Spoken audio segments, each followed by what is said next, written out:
So one of the things I learned at Partners Group. How are you using media to drive what your outcomes and what you're looking to do with your private equity firm and advisory group? That media outreach, one of the investments we have under exclusivity right now came from Twitter / formerly known as Twitter X. Welcome back to the Russell Selection Private Equity Podcast. Joining us today is Paul Swaney, Managing Director of Swaney Group Capital. Previously, Managing Director of Partners Group, but also worked at McKinsey and Amazon, as well as others. Paul gives us a close insight into his value creation strategies, the principles he's created that he's adopting both into his new private equity firm, but also into portfolio companies and his experience. So let's jump in. Paul, if you could give us a 60 to 90 second breakdown of you, please. Yeah, nice to meet you, Alex. Look, I joined the Navy right out of high school. Spent 7 years in the Navy, left there, worked a bunch of different ops jobs, worked refining at ConocoPhillips, left there, worked Amazon, warehouse distribution and fulfillment. Then I ran a distressed type chemical plant coming out of the global financial crisis that made construction chemicals. When I was there, we did a turnaround on that business and applied a lean system to a chemical plant where it normally goes in assembly manufacturing like Toyota. I wrote a book on how do you put lean in a chemical plant. McKinsey and Company found my book and I got into their process. Spent about 3.5 years working at McKinsey and Company on the implementation team. Figured out there I liked working for smaller companies. Got headhunted again and went away to private equity to work for Partners Group as one of the first operating partners in the Americas. Ended up sitting on the investment committee for both debt and the equity side, and then left in 2022 and founded Swaney Group. 2022, found your own private equity firm at the height of deal flow in the industry. So no doubt that's been a challenge. But it started off as go ahead. No, sorry, go for it. It started off as on the advisory side, right? And as the the operating partner market was a little illiquid then because of the dearth of deals, right? And eventually I'd gotten more work than I knew what to do with. And so I couldn't physically process it without hiring some people. So we started hiring a team in early 2023. We're at 7 people now as far as core consultants with some flexible resources overseas. And then we're hiring 8 more people over the next 8 weeks. And then we'll pivot into a direct control business soon. We've had a couple assets locked up as far as an independent sponsor goes over the last 12 months. Lots going on your end. So what's one mistake that you see private equity firms or portfolio companies making, and what actions would you suggest to correct them, Paul? Yeah, so the biggest thing I see from that perspective is there's a difference between like the deal process and the diligence process, and then post acquisition, right? Because particularly from 2015 to 2021, you kind of had to position yourself as we're going to be the highly supportive private equity firm. We're going to be very, very easy to work with. We're not really going to rock the boat very much, to get the management team on board, right? Not that they could speak for the whole asset and the sale process, but they do have an influence on that outcome. And then once you close the asset, you have to pivot over, right? And sometimes the private equity firm doesn't set up what I'll call the transformation governance quickly enough, right? So the most important thing I believe you can do once you own an asset is to set up that transformation governance. Because if you get that heartbeat going, where every single month you've got an operating cadence that has, a financial review and then a transformation committee review. Once you have that heartbeat set up, you can inject any content you want into that business, right? You set up an initial strategic plan of 7 to 9 initiatives, 3 to 7 initiatives, right? One comes off, one goes right back on that list. If more private equity firms would set up that transformation governance, I think they would have better outcomes. Perfect. Appreciate the advice. So we'll dive in a little bit into your career. I'm always interested to hear of some of the larger private equity firms, Partners Group being one of them. What were your kind of key takeaways from working within that organization? Yeah, so one of the things I learned at Partners Group that was very, very, very, very interesting and a tribute to the Swiss culture is how entrepreneurial the firm's heritage came from. There was a saying that came across from the boardroom and down in the organizations: I don't have a problem if I have a name on something. And that really resonated with me, over the journey there is people being accountable for things. So back in 2016, we had an asset we bought that had a failed plant consolidation. And I was able to raise my hand and say, I can fix that. Right. So I spent 9 months in 2016, in outside of Chicago, Illinois, in a very small town, working on a plant that had moved 15 production lines, into another 60 production lines. And it was lots of blocking and tackling. It was relatively familiar for me from the time I spent running a factory and the time I spent at McKinsey and Company, right? And the thing it says is you're going to need different capabilities when the money is no longer made on the buy, right? And that's one of the things. If you have to make the money on the hold, you've got to make sure you have a broad set of capabilities. And that's one of the things I think Partners Group did very, very well, is set those capabilities up. Perfect. And you now run, obviously, Swaney Group. You have referenced something on your website called the Swaney Group Operating System. You mentioned your advisory to begin with, so I'm assuming that is a significant part of it. If you can, give us a bit of an insight as to what that is. Yeah, so I've made a lot of mistakes in the last 15 to 18 years since I've been out of the military. And one of the things that the Naval Submarine Force is the best at in the world is standard work, right? And if we say that there's a procedure and a way that something's done, that's actually the secret sauce of Toyota. So we've taken this procedural adherence mindset and then applied it over to a basket of initiatives that have rolled up that our team calls the Swaney Group Operating System. So it's really only 7 to 10 things depending on how you bookend it. You can do a little cost transformation through manufacturing and getting more output. You can do some procurement and some strategic sourcing. You can do supply chain optimization, right? Then if you move over to the revenue side, right, you can do some pricing, you can do some sales force effectiveness and take some share. You can enter some new markets, right? And that goes over to the acquisition side.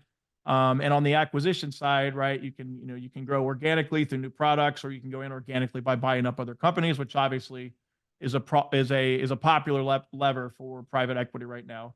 The biggest thing my former partner taught me at Partners Group is you always want to have optionality and invest in your investment, right? So if the market doesn't grow the way you want it to grow, you got some SG&A levers you can pull. If you can't do that, you can pull some cost levers. So we built this operating system around that concept of optionality, right? Because you don't want to, I'm not the person that's going to take brand risk, right? Or tech risk. I'm just not smart enough to do that. I don't have the experience to do that. So we want really nuts and bolts businesses, single-digit GDP growth that have a clear value creation plan. And the Swaney Group Operating System has just taken all the projects I've done and all the value creation I've done over the years, taken the best practices from this side and the stuff that doesn't work on this side and thrown it out, and then bundled it into a single way of working. Our goal's not to be bureaucratic, where the same system and the same software and the same whiteboards we hang up on the production floor look identical to each company. It's that we have a set of principles that can be applied ubiquitously across manufacturing and industrial assets and have very predictable outcomes, right? So when we go in and look at a business, I can say, hey, this machine is running 20% uptime or 20% overall equipment effectiveness. I know I can get that from doing a 2-hour plant audit. I can get that up to 30, which is like adding another 50% of a factory or a production line. Being able to do that in the underwriting process is a competitive advantage for us. Sorry to interrupt. Just a quick mention of our long-standing partnership with Grata. As you will probably know, the private equity scene is constantly evolving, and deal flow is moving now to proprietary and data-driven processes. Grata provides you with the data and information of over 7 million private companies. So if you're looking to improve your proprietary deal flow and improve the data access, then reach out to Grata today. Now back to the podcast. Excellent. So the process here then, you mentioned the term value creation, which is a very well-used term in private equity and no doubt other industries. But when you actually go into a business post the acquisition and completion, what are you looking at to build that value creation strategy? Using your new model in essence to then go, right, we deploy these, I think you said 7 principles across the firm, and does that then build your value creation strategy? Yeah. So unless it's the context of a distressed asset, I don't love the term of a 100-day plan, right? I want a 100-day look around period, right? So there's this activity that Toyota created called a circle exercise. Is they take a new engineer, they stand them in a circle on the factory floor, and they look at they stand there all day and they look around and see what's going on in the plant, and they're taught to watch how the process flows.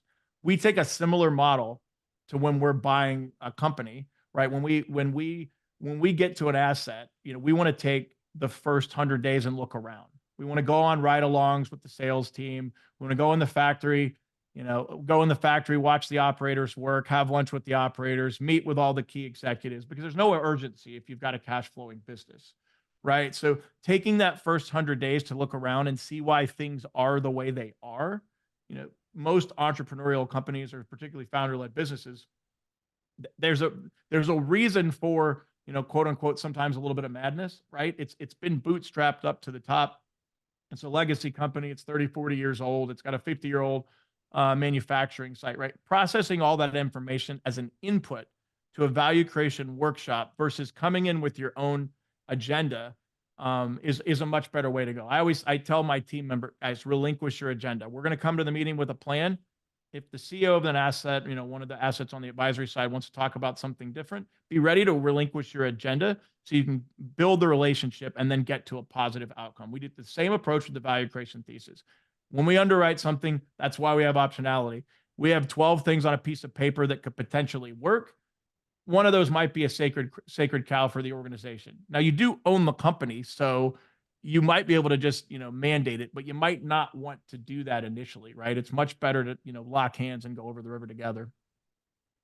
Okay. And then, so just looking at that amount of businesses that you've been into and you've reviewed, what are the typical, you mentioned you're not going in there with a particular agenda, but there must be patterns that you see, especially in the initial founder-led first PE businesses. What are the typical things that you see in those organizations that you say, do you know what? If you could fix this before we acquired you, that'd be useful.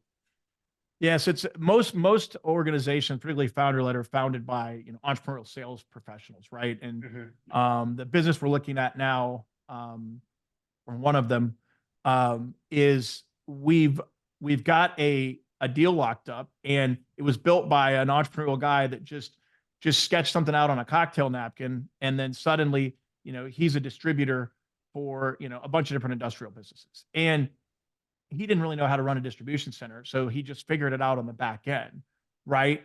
We go tour the DC. I hesitate to say it was a mess, but if you built it from an operator lens, you would have built it differently, right? He did what he had to do to get product to customers, make margin, and scale up business, right?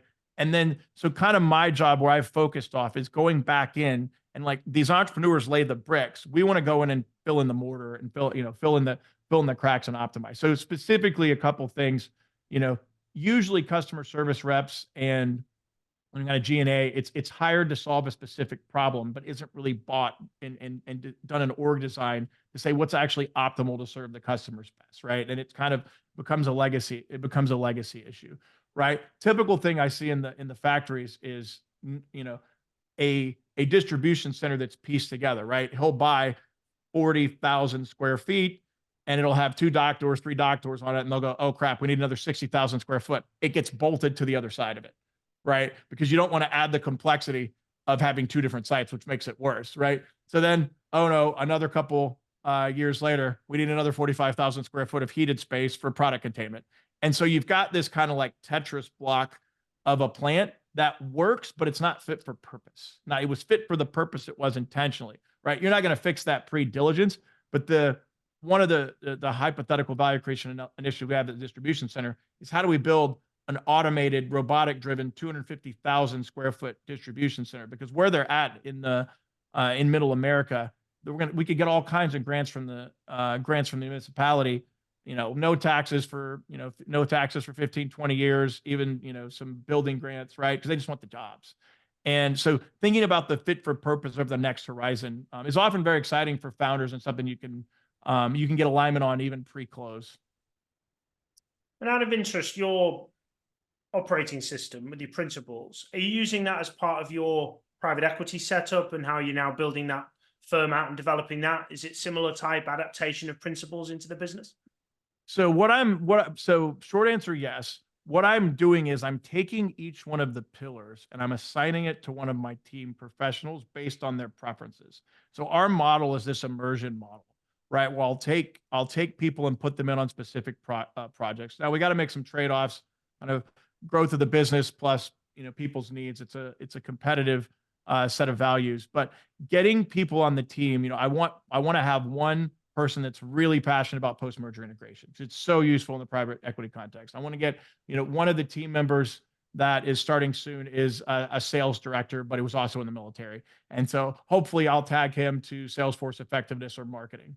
Right. So we're going to tag all of the people to the principals and they're going to actually build out, they will be the person that we brought in as a subject matter expert at every asset for that specific and for that specific initiative. So everybody is going to have to be a foot deep on each kind of, core principle and core initiative, but we're going to have firm subject matter experts that will deploy strategically to each one of the assets to, run the overall firm playbook. It's not possible to learn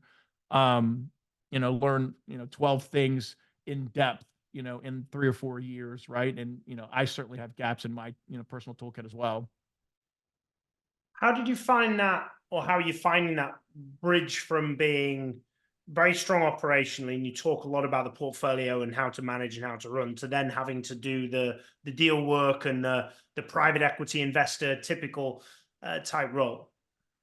So I had a really good partner for my last 2 years at the big shop who taught me more in 2 years about investing than any other person possibly could have. So that was helpful. But the second thing is, business is a team sport, right? So my best friend is the guy I call that he hacks apart everything I bring to him. Like I cannot bring anything to him without him telling me the 20 things wrong with it. But I think that's useful, right? I'm kind of the upside. What could we do to this thing? What's possible? He's my negative Nancy, for lack of a better word, right? So my goal has been know where my gaps are, and manage those with people in my network, right? So I have a couple really good lawyers in my network that have connected me with capital providers, debt providers, right? It's candidly, it has been it had at the beginning, it certainly felt like I was on an island. It is more comfortable now. Once I got James Wade in the door to do all my deal modeling, it wasn't so overwhelming, right? Because I was, candidly, I was outsourcing, getting my deal modeling done, and it wasn't comfortable. But having a banker on staff has been helpful, right? You just feel it's. So I think of it as like there's a bingo card of capabilities you need, whether it's in a company or whether it's at a firm, and covering that card up, whether it's internal or external, has been how I've approached it. But it has been tough. Well, nothing's easy, especially when you're making transitions into new roles. But again, I like the phrase "style make fights." It's obviously used in boxing a lot, but when you think of the opposite of you, and that makes the fight a lot easier, in my perspective.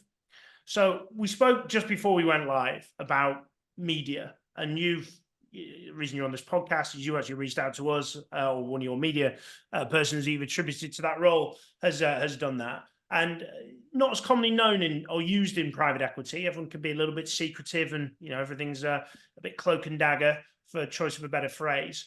How are you using media to drive what your outcomes and what you're looking to do with your private equity firm and advisory group? Yeah, so I had a Twitter account a couple years ago that I was, kind of tweeting into the ether, and I'd kind of check it once a week. And then over the holiday season this year, it blew up from about 200 followers to about 20,000 followers in the span of like 2 weeks. And being the manufacturing industrials person I am, I didn't know what to do with that, but I knew there would be something good there and I needed to get professional help. So, I talked to my mentors about this and ended up hiring a social media firm, shameless plug for them, Blue House Socials in Tampa. That has just done an incredible job of structuring out all the content we're building, which is not really focused on the deal side. It's more on career paths and private equity and our playbook and the Swaney Group Operating System. And that media outreach, one of the investments we have under exclusivity right now came from Twitter formerly known as Twitter X, right? And it was someone in there that couldn't get the deal done themselves, and brought it to us. We have that locked up now. We're going to give him a 7,500 basis point finder's fee and let him roll it and get some envy on that finder's fee. And he just wants to hang around the asset in our team and learn about the operating system. And when my best friend figured out that we could get inbounds from X, it's like everybody says they have a competitive advantage in sourcing, right? And we're at the lowest end of the middle market. It's starting to feel like that's coming true for us in particular, because this is like the fourth thing we've looked at from X. Now, not everything's going to be actionable, but highly, highly interested. And it's such early innings for this. Like, we launched our podcast only a week ago. And that's why I said I didn't know what to do with it, but I knew it could be a good thing. And it's starting to materialize. You're the first person I've ever spoken to that's done any deal origination on probably, LinkedIn, if we carve that as non-social media of professional networking. But sorry to interrupt, just a quick mention of our long-standing partnership with Grata. As you will probably know, the private equity scene is constantly evolving, and deal flow is moving now to proprietary and data-driven processes. Grata provides you with the data and information of over 7 million private companies. So if you're looking to improve your proprietary deal flow and improve the data access, then reach out to Grata today. Now back to the podcast. Outside from LinkedIn, you're the first person I've ever spoken to. And I've spoken to a lot of people on deal origination, a lot of very smart investor relations, business development, and deal origination professionals. And yeah, the first one that's ever heard. So just to dive into that, what were you actually doing on X, or previously Twitter? What were you putting things out? You didn't just go from 200 to 20,000 for not posting anything. So I'm guessing there must have been some level of messaging that you were putting out that obviously caught people's interest. Yeah, so there's a whole cottage industry on X of people selling private equity courses. And it's some of them range from $300 to a couple $1,000. And I just never was able to make the logic leap that this was useful. So I just started I've got a magic hard drive with 8 to 20 gigs of content on it. And I started sanitizing that and just dropping it out on Twitter, right? First, what do I look at in a diligence, right? I did a couple diligences, or I don't know, 3 or 4 diligences when I was at McKinsey, right? And it's just, how do I think about an asset, right? What do we look at? What's a value creation plan look like?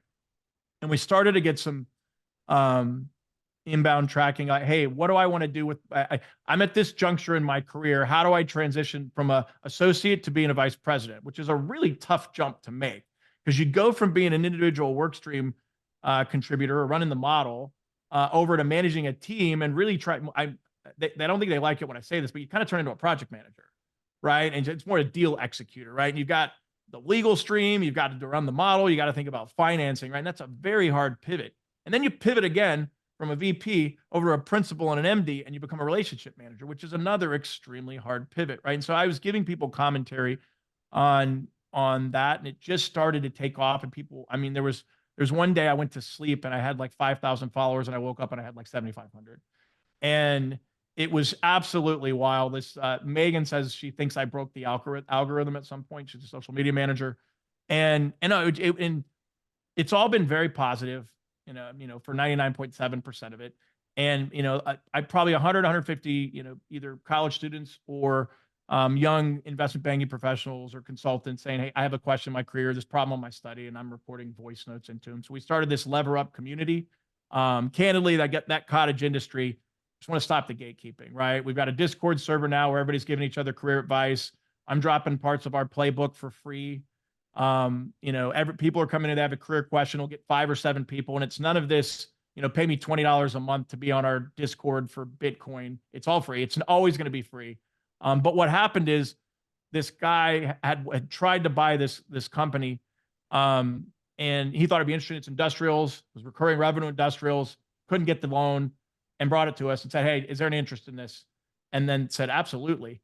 Candidly came to me and just sent me the name of the business. And I said, look, the way you want to do this, you want to go to a private equity firm, you want to make them sign a non-circumvent. Here's a copy of a non-circumvent I'm willing to sign that includes a finder's fee. Why don't you send this back to me and I'll sign it?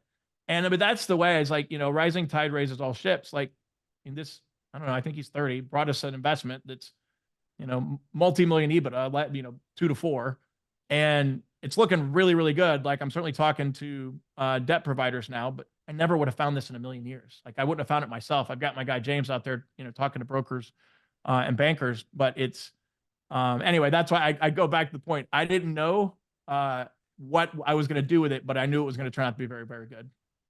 Oh, respect for you for walking him through the process as well, and instead of trying to save in a few quid as well, to be fair. So not worth it. Respect. Well, I agree. I'm sure plenty would take that option of making the most of an introduction. So that's really interesting. So that's worked out pretty well for you, and also building a little bit of your personal brand for yourself amongst the community. And you might have a lot of people out there doing a ton of deal origination for you for finder's fees. That sounds like a pretty good metric to be operating with. It was unexpected, and candidly, the sourcing part of the business is the thing I'm not as good at. It's not like a preferred task that gives me energy. If that was the eventual outcome, I will be just fine with that. Absolutely. Well, we're only looking for these small wins. I think when we look to invest, similar, with a podcast from an executive search firm, it's not a monetary play for us to run this podcast. It's purely a brand awareness perspective, and it's you build relationships X, Y, Z, and sometimes you don't see anything back for years, and then you might get 2 or 3 things, and it's worth the return on investment. But I suppose it depends on playing that long-term game. So good on you for utilizing that, committing to it, and also taking it professionally. I think a lot of people try and do, well, I've posted for 2 weeks on Twitter, on LinkedIn, or whatever, and nothing's really come from it, so I'll leave it. You may have hacked some kind of algorithm that you weren't aware of, or maybe you were, Paul, and you're keeping it to yourself. But it's certainly a good way of operating and good way of running to be able to grow that awareness, and that can be our differentiator for a lot of businesses nowadays. Is people have to know who you are. Absolutely. So, talking about, you obviously started your own podcast up, but what are your influences? What do you read? What do you watch? What do you listen to? You would recommend that others check out? Yeah, so I get this question a lot for the book list. The most important book that anyone in industrials can read is called The Goal by Eli Goldratt, and it talks about like what's actually important in a factory. I read that book 20 years ago at least, and the nuclear reactors in the Navy are basically they're an industrial plant, right? And so like getting exposed to that early. My dad was a tool maker. I kind of grew up in a machine shop, right? It's find out what you like, explore as many different things as you can. When you find out what you like, you'll know you like it. I was fortunate enough to like the thing that I was exposed to early. And don't get so worried that you're turning life into a box ticking exercise would be my advice, is because I find a lot of people, they're 28 or 30 and they're saying, I need to make vice president by this year. I need to have 2.5 kids. And it's like, they turn into this checklist. See other influences. Obviously the Toyota guys, Womack that built, documented the first lean system from Toyota and understanding how that worked. Larry Culp from Danaher is my favorite CEO. Now he's over at GE. What they did with Danaher was just nothing short of, miraculous, right? And it's, that's a private equity-ish model. It's a whole co where they're buying up any company, applying the Danaher business system to it. If I would say I was going to emulate any organization, it would be that one. Yeah, those are the big influences for me. Other books that I love reading, John Maxwell's leadership books. Absolutely. Well, I appreciate the recommendations. A few there that I'll be taking note of for my reading. And there's stuff like the Toyota Way. I've gone through the first one. The first book you mentioned, did you say it was Goal? The Goal. The Goal. I'll be checking that out from there. How does anybody, should they wish to do so, Paul, reach out to you and get in touch, please? Yeah, you can go to paulswaney.com to get in touch with us. Swaney Group Capital on both Twitter and LinkedIn. Yeah, that's the easiest way to get in touch. We're gonna have a couple more. We'll have a Lever Up website very, very soon. That's what the podcast is branded. But yeah, would love to get in touch with everybody. The DMs are always open on X and LinkedIn. Of course, it'll be on X. Your primary proprietary deal flow. Certainly the primary. Genuine proprietary deal flow from there. Well, Paul, thank you very much for joining us. Give us an incredible insight into operating, but also private equity investing, and a bit about your principles and your secret operating systems as well. So thank you very much for giving us all that insight. Yeah, thanks so much, Alex. Great to meet you.